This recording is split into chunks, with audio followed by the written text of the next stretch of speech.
ਕਿਹੜੀ ਯਾਨੀ ਮੋਬਾਈਲ ਇੰਜ ਹੋ ਜਾਣਾ ਕਿ ਆਪੇ ਹੋ ਜਾਂਦਾ ਹੈ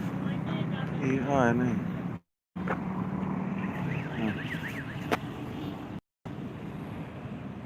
ਆਏ ਹੁਣ ਅਸੀਂ ਲਾਈਵ ਬੈ ਗਏ ਆ ਗਈ ਸਮਝ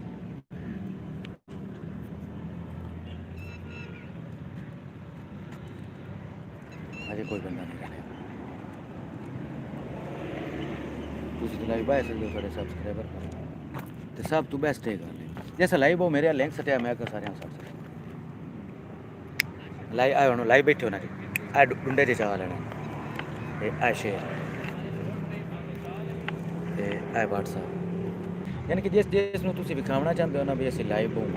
ਉਹਨੂੰ ਤੁਸੀਂ WhatsApp ਤੇ Facebook ਤੇ ਛੱਡ ਦਿੱਤਾ जितने लोग ज़्यादा बस हूँ असी कम 2 घंटे भी उस्ताद जी भी है ना 2 घंटे बाद ही आते जी कि जाओ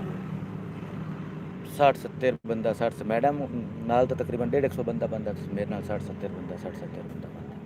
इहदा तुहानूं वाह टाइम मिलदा मोड़े खुद ब खुद जेह्ड़ा ना अपलोड कर देंदे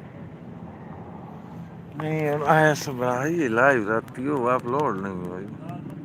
वो थोड़े वाह टाइम कोई नहीं पूरा गल बन नहीं और एक हो गई है तो